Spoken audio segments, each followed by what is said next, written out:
Alexis, again, thank you so much for being here. I'm so excited to get to know you because, like I said, we haven't had the chance to do so. So this is our chance to, yeah, see what's going on in your world and what it means to be actually jumping into this world of entrepreneurship. I know that you were saying that you're literally in the midst of like jumping in fully. You said that you're like leaving your full-time job, right? Yes. So, first, I just want to say thank you for having me and inviting me Yeah, in on this conversation. And I'm really excited to share my story, but also get to know you more as well. But yeah. yes, I am in transition. I actually just put in my 2 weeks on Friday. So, I am Wow. officially putting in my time full time with my business. So, I'm really, really excited. And yeah, I'm just really excited to talk through that transitional phase because it has been so pivotal. Yeah. It's also been a lot of things. It's been a struggle. It's been exciting. It's been, so many emotions. So I'm excited to Mm. unpack those today with you. I'm so excited that you're willing to share that with us because, again, I feel like these are the moments that not a lot of people are able to capture.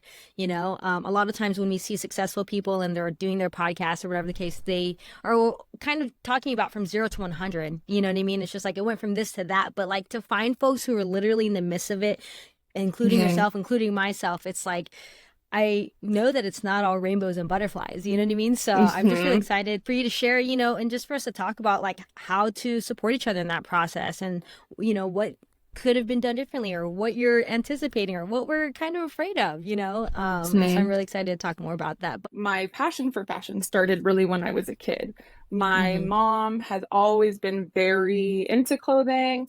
Again, I relate with you in the sense of, my mom is an immigrant from Mexico, so we were constantly at the swap meets, at the thrift stores, at the consignment stores, just looking for the best deals. And if we were in the regular shops, we were in the clearance section looking for the best deal, So we've always Yeah. had that grit where it's like we're gonna search for what we want Mm. and get it however we can Hmm. and make it work however we can. And I think that initially my relationship with clothes was very different. I used to hate shopping. I used to hate because my mom, she's a fashionista, but we were usually Okay. in stores for adults. So it's like I Okay. was just sitting there like, okay. So I Yeah. would organize the shops for my whoever was working, and I was that person at like Marshalls organizing the toy section because I was like, this is a mess. I need to make this right. So I've always just had like a love for how things look and how things are Yeah. perceived. Hmm. And I think once I realized that clothing could be used in that way, I just full force went heavy into it and just decided, like, well, if I'm gonna look different because I'm not wearing the clothes from the mall, Hmm. then I might as well make that a superpower. I love that. I love that. Wow. Okay. Well, we look at here. I know you're trying to take the fast track. I like taking the slow route. I like taking the scenic route. Okay. You have to imagine we're in a little convertible right now. It's the weekend, so we're taking the scenic highway route. Okay. Got it. Got it. Let's reel it Awesome. back. My fast paced That's energy is real. like, I love it. I love it. And so I can only mm-hmm. imagine what it's like growing up here when this is a place that a lot of people want to be already. So I'm just Mm-hmm. curious, like growing up and like, I don't know, we watch the movies. We're just next door, but we're like, the vans and the skateboarding, of course, the Tony Hawk and things of that sort. I'm just curious, Yeah. like, do you find that a lot of folks, a lot of locals, like they typically stay around probably their whole life, or they maybe move a couple times and then they find their way back? Like, yeah, I'm just curious what your thoughts are on that. Yeah, I mean, I definitely struggled with that. Like I said, I've only lived one other place and then I moved right back a year later. So Yeah. I fully fell into that. Like, this is such a great, beautiful city. And, my friends are here, my family's here, and really I have everything I need. But eventually it got to a point where, like, I was living for other people Yeah. and, living on shoulds versus what I actually wanted. But I think for me, it did almost feel like a curse. It did almost feel like I was trapped in this state of just being content with where I was versus actually challenging myself. But let me ask you this, and I'm being like Mhm. fully transparent. I'm currently in this process of reading the book The Power of Now. Have you heard of it? I have. right? It's like almost like classic at this point. It's 25 years old. Yeah. I remember seeing it like on Oprah, but it's called its name to me recently. I was like, okay, I'll go Okay. check you out at the library, fine, and read you. Mm-hmm. So I'm reading Mm-hmm. through the books, and it's talking about how, of course, we're talking about like our past and the future, and it's talking about the now. It talks about how like we try to be consistent with who people think we are, right? And like Mm-hmm. we make decisions based off of the consistency of who people think we are, and also that the same decisions that we're making now and for our future selves. I'm just curious if those are feelings that you have, especially as you're navigating into some uncharted territory. Probably, I don't know, people being like, "Oh, I didn't expect this," or whatever the case. Just family, friends, and maybe not allowing you to change or evolve. I don't know.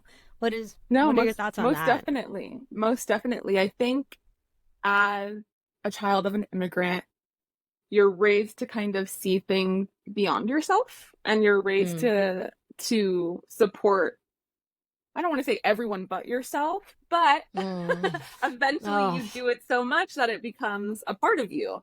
yeah. And, I'm very close with my family, very close with my friends, and have always felt, quality time is my biggest love language. So, like, Mm. I always feel like I need to be there for people, to show up for people, to see Mm. people as often as I possibly can. Yeah. So, really felt like I was, I don't know. I loved the role that I played in my family and in my friend group, but I think I got to that point where I started to feel stagnant, and I started to Mm. feel like I again was living for other people, and not really living based on the moves that I wanted to make. And I think that I Mm-hmm. saw other people in my life doing that, and that grew into, okay, well, now what about me? And I'm looking Mm-hmm. at other people center themselves and going, well, why can't I do that? Mm. And Mm. so I think that there is beauty in, having those really close relationships, but I think eventually you get to a point where it's time to grow, and it's time to build, and it's time to rediscover yourself. I truly, and like you said, I'm so different every other week, and there's no consistency. It just happens how it happens, and that's Yeah. life, and that's the beauty of it. And I think the more you fight that, the Mm. more disconnected you become with yourself. So Yeah. I think that sometimes those really pivotal big changes are very scary, moving to a different state, choosing a new career path, whatever it may be. Those moments are very scary, but I think when the excitement like trumps the scary, that's when you know Mm. it's a right decision. All of Mm. those moments that I've had in my life, and a lot of these changes have only come recently. Like I said, I kind of was Yeah. living the same, not monotonous, because I still had a lot of fun, but I was kind of living the same life for so long that now Yeah. I'm making all these big decisions, and it feels exciting, and it feels like the right thing to do. So I Yeah. think there's a balance between, okay, am I comfortable and choosing this comfortability, or am I ready for a new challenge and embracing those challenges? Yeah. Totally. I started dressing myself when I was 6 years old. My mom put me in a dress in kindergarten and I was just crying. And then I think I got put in a dress No. again, 7 or 8, by my babysitter, and I was crying. And it was just one of those feelings just like on my body, the texture and the lace. And I was like, ugh, get off me. So I remember being at the thrift store, being at Savers. I'm like, Mom, I'm dressing myself. I like went to the little boy section and like picked out all of my shirts, and it was this whole thing. And I've been more about, yeah, just like how your relationship with clothes are developing. Like, how did you start dressing yourself?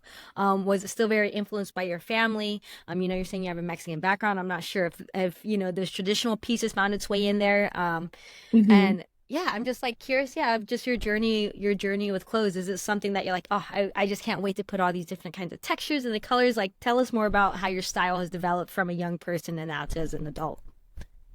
Most definitely. I definitely take a lot of my mom's expression as far as the colors, the textures, and I am a pretty tall person and my mother is not. And so it got to the point where, I'm 11, 12, and I can fit in her clothes. And so I'm playing dress up. And so I think that's where play was introduced with my sense of style. And I think I've carried that on throughout my lifetime. And I will continue to do so because I love not only the reaction that I get from myself when I'm wearing bright colors or funky textures or crazy prints, but I love the interaction that it invites with other people. It's hard to believe, and people don't believe me when I say it, but I am more naturally shy. I struggle in a group of people. If I'm in a room where I don't know everyone, I'm probably glued to the wall because I'm just so nervous and I don't always know how to start conversations or keep them going. But I think that clothes have helped me break through that shell a little bit more, and has helped me really build my own confidence as a, public speaker and as someone who wants to connect to other people with similar senses of style or even not. I love when people express themselves how they want. And you can Mm. tell looking at someone wearing something when they're doing that. You can tell when someone's wearing something that they're not comfortable in. Like you said, you cried when you had a dress on. Like that, that affects people and it affects yourself, you know? So Mm-hmm. I think although my fashion sense has definitely evolved, I think that that sense of play is really the constant in my life. My last question for you on like just personal fashion and style. Like, what era do you feel like you're in right now with how you like to dress yourself and shop? Yeah, I have always been a more like tomboy, like growing up, and that's why I hated clothes and shopping. So I was like, like this isn't what I like sports and I like, so Yeah. I think as I've gotten to know myself more and learned more about different silhouettes and different eras, I think, getting more into my feminine era. And I Mm. still love the dichotomy and the balance of, being able to dress however I want on a certain day, however I'm feeling. But I Mm. think more recently, I have been tapping into more of like longer dresses and longer maxi skirts and, just really trying to incorporate more of that like 60s mod kind of Mm. era where it's very structured, but still very feminine, bright color, and again, the bright colors, the fun textures, that's always going to follow me in whatever I end up wearing. But I think that I am just excited to continue getting to know myself as a woman and exploring silhouettes that maybe I didn't deem flattering on me before. And now I'm like, ooh, I'm a woman. I think what I'm observing through the conversations I'm having with folks about transitions is the importance of that self-awareness practice. And I'm Mm-hmm. saying this particularly, if young folks and just in general people are watching, like how important it is to do that hard work. You know what I mean? In terms of like, it may sound so silly, but it's truly a simple chat GPT prompt. Be like, questions I can ask myself to get to know myself Yes. better. You know what I mean? Yeah. Yeah. But it's the time it takes to really sit down and look at yourself in the mirror and be like, am I even the person that I want to be? Mm-hmm. And if you're so willing, I'm curious of the person you were prior to the pandemic and like what Yes. had been uncovered and unraveled during that transition specifically.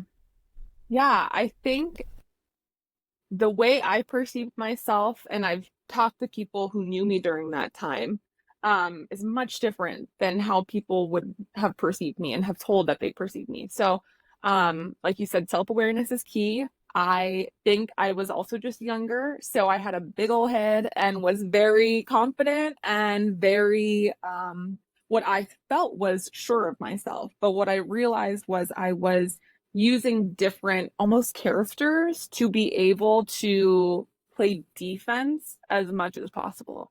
So I didn't really allow people into my life. I was very almost rigid. I was very closed off to people. I was very focused. I think efficiency and being the best was always my number one goal.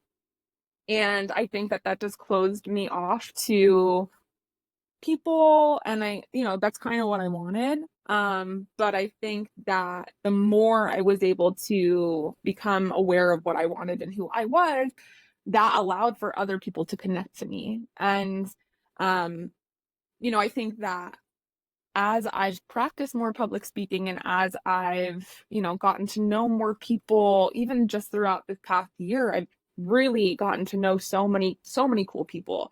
And that's only come with me being willing to share a part of myself as well, and I was in therapy for a while, and something that my therapist said that really just unlocked everything in myself was you're afraid that the chaos that you feel in your head will come out when you speak.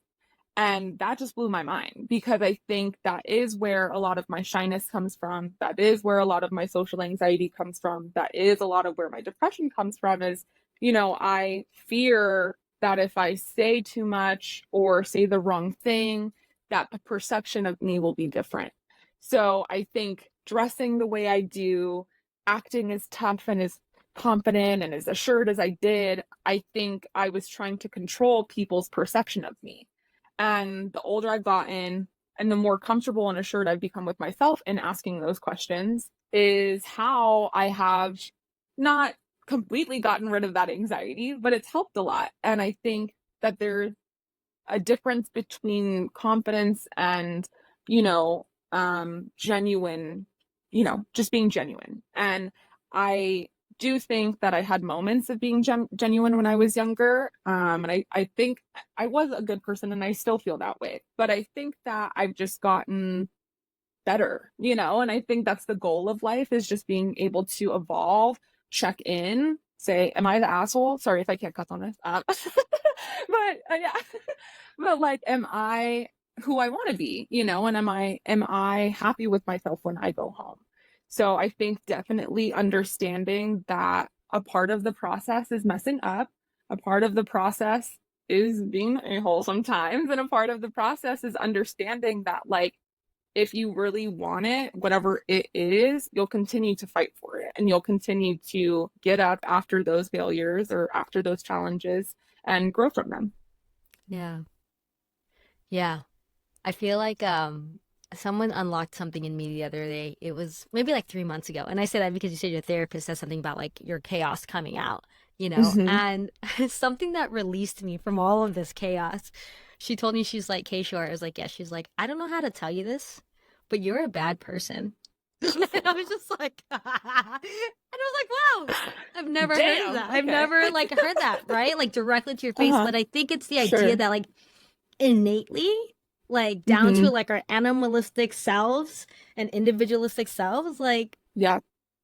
we want to do bad in terms of what's selfish and what's best for us, right? And it can be Hmm. considered bad because we're not thinking of the collective whole, right? And so I know it sounds so counterintuitive, but once I've released myself from trying to be perfect, when I've released myself from trying to become anything or Hmm. whatever the case may be, I was like, yeah, I am a bad person, but I choose otherwise. You know what I mean? Like it was Yes. just, Yeah. just talking about unlockings is like I choose otherwise, and I Yeah. think that's that part of grace where it's like I have to give myself. I know it's a little different, but I was like, I like it. It's working for me Yeah. lately. I'm like, yeah, I am a bad person. What are you gonna do about it? You're so, But this is after so long. I'm trying to be so good. I'm trying to of behave, course. and Of coming course. from immigrant families, like that was like one messaging I got all the time was like, don't cause any problems.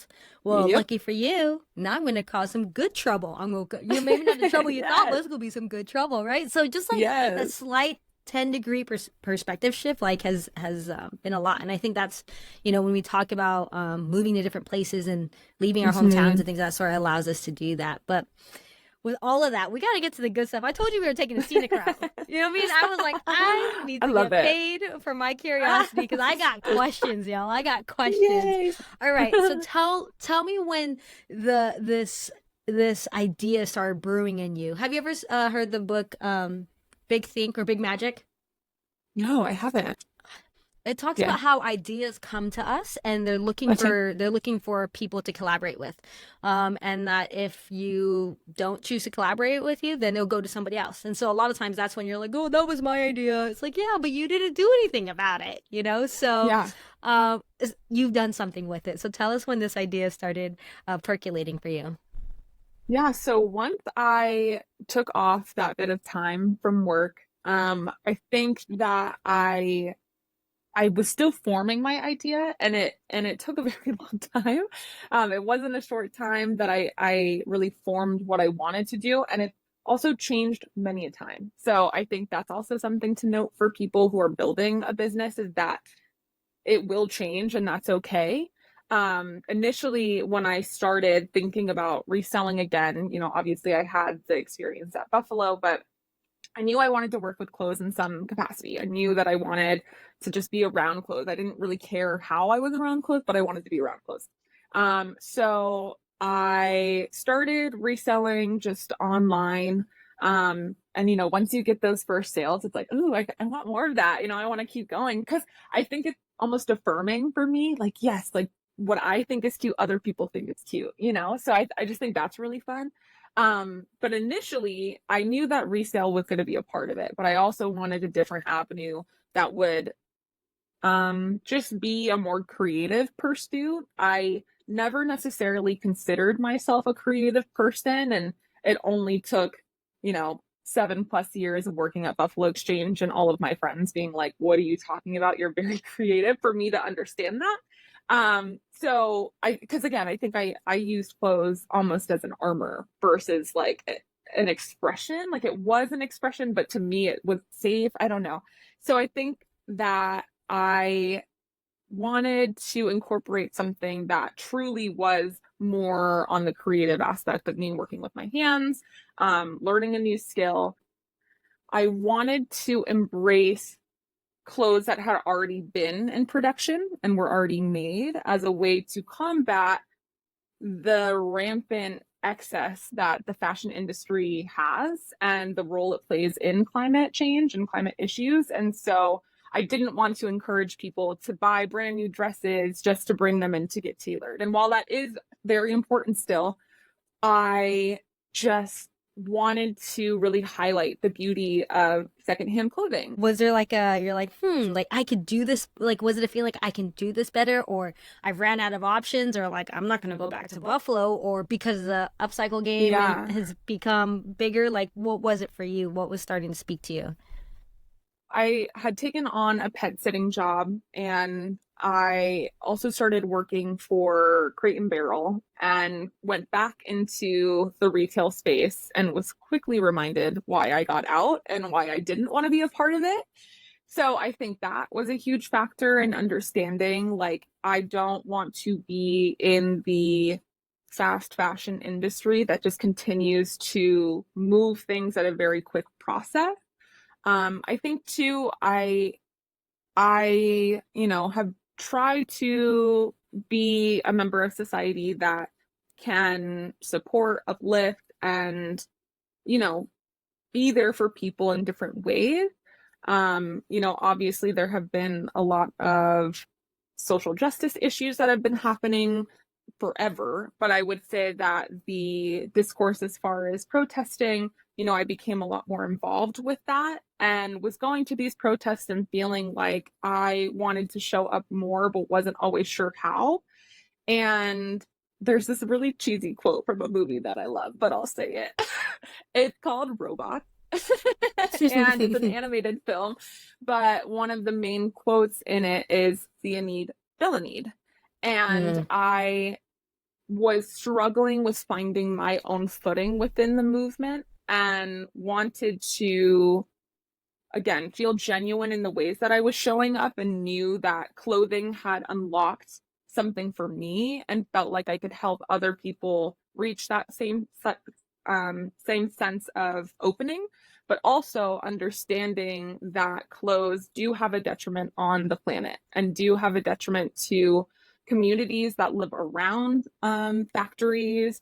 Obviously, there are several issues as far as working conditions in other countries, as well as our own. I think people would be shocked to see what happens in our own country as far as working conditions within the fashion industry.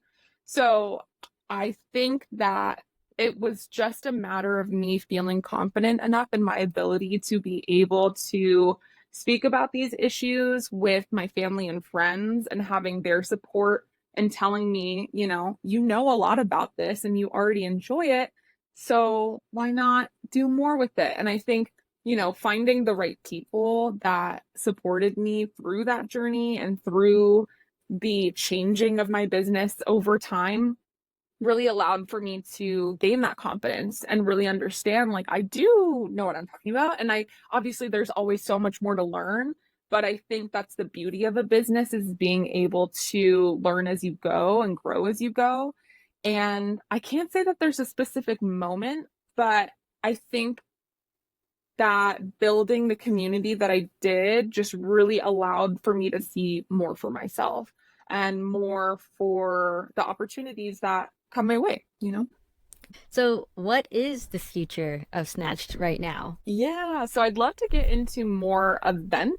So running clothing swaps and running like sewing lessons and things like that. I love to teach people things and Mm. I love to bring people together. I love hosting. I love doing all of that. So I would like to move more into like the event space center and just see where that goes. And I think a part of that is just me building my public speaking skills and all of that. So this is great.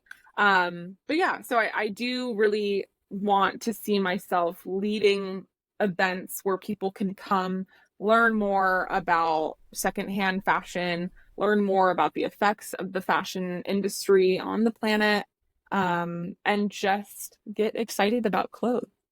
Hmm. This is sorry, I don't mean to go. This is where my brain gets really excited. When someone says an idea, my brain is like, how can we make it happen? So Yeah, just to put it yeah. on record, the idea that came to my mind was like, I'm thinking about, right? Like, I'm thinking about young people. I'm thinking about how they're consuming clothes and things of that sort. But I was like, what would an event look like if you did like a one-on-one on like buying? You know what I mean? And you'd be like, you Yeah. brought in, vintage clothes and you brought in or anything that was made before the 2000s, like you said, and then you bring in the H&Ms and like you have them touch it and feel Mm, it so that yeah. now it's tactical when they go into these stores like, yeah, that price looks great, but maybe you collaborate with someone who does finances, which I can connect you with someone who teaches Perfect. young people.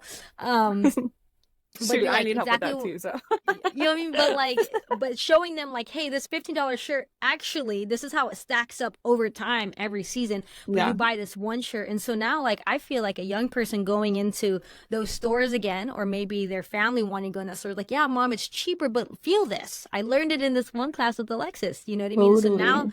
they probably won't even want to go into those stores anymore because they're like, I know what these are actually made of. And now, maybe you're going to have to throw in a documentary in there and be like, this thing that you just bought that you're wearing right now, like, this is how it Yeah. leads to the global conversation. But even so, see, this is where I get all excited and weird. Even so much so, like, what if you paired people up and like you had them like look at each other's tags on what they're wearing right now? You know what I mean? And Yeah. be like, oh, Yeah. that's a True Religion jean, or that's a whatever the case, and be like, this, Yeah. you know what I mean? Like, I think just that big picture, and I think young people are really intentional about that, and I love Yes. that. So yeah, those are two things that were my brain. I'm like, I, and there it is. The universe. But do you have any last thoughts, any last words of wisdom for us, especially for those who may be jumping into entrepreneurship pretty soon? I think what I want to express the most to people trying to jump into this new realm is just understanding again, things are going to change and being okay with that change and going with the change because that's where growth comes in. But also B, just learning to ask yourself hard questions and not being afraid of those answers. I lived my whole life being afraid of asking questions that I didn't want to know the answers of. And once I opened myself up to those answers, really is when I just tapped into the truest version of myself. And like we mentioned, that will change, and that's okay. And I'm just happy to share a part of myself with people and hopefully allow them the ability to do the same for themselves. But I think for me, the biggest thing that I learned from Alexis during this conversation is that it's going to change. I may have an idea of what I want the business to be now, businesses, whatever the case may be, but that it's going to change. And I think as someone who likes to see the whole staircase, to be adaptable to the change just from one step to the next. And so I just loved her sharing her openness about that, about like how it can be scary and how it may not turn out the way that she started it, but having that openness to be like, well, I thought it was going to be this, but now it's going to be something else. And I also just want to commend her for just taking the leap and wanting and putting in her 2 weeks, literally last Friday, y'all. Like, that's huge. That's crazy. So I can only imagine all of like the emotions that she's going through. But I think it's important to realize that even though we may be in these messy middles, and it may not always look pretty, it's also something very necessary and a part of the process. So just like you heard about her going to San Francisco and then during the pandemic, like those are the most monumental times that really unraveled more of who she is. And so I look forward to more of her story, more of her journey in the future. And, maybe we'll bring her back on. I mean, I know we will, but we'll bring her back on and she'll be doing events this time and like whatever the case may be. And overall, I'm just wishing future success for her and for Snatched.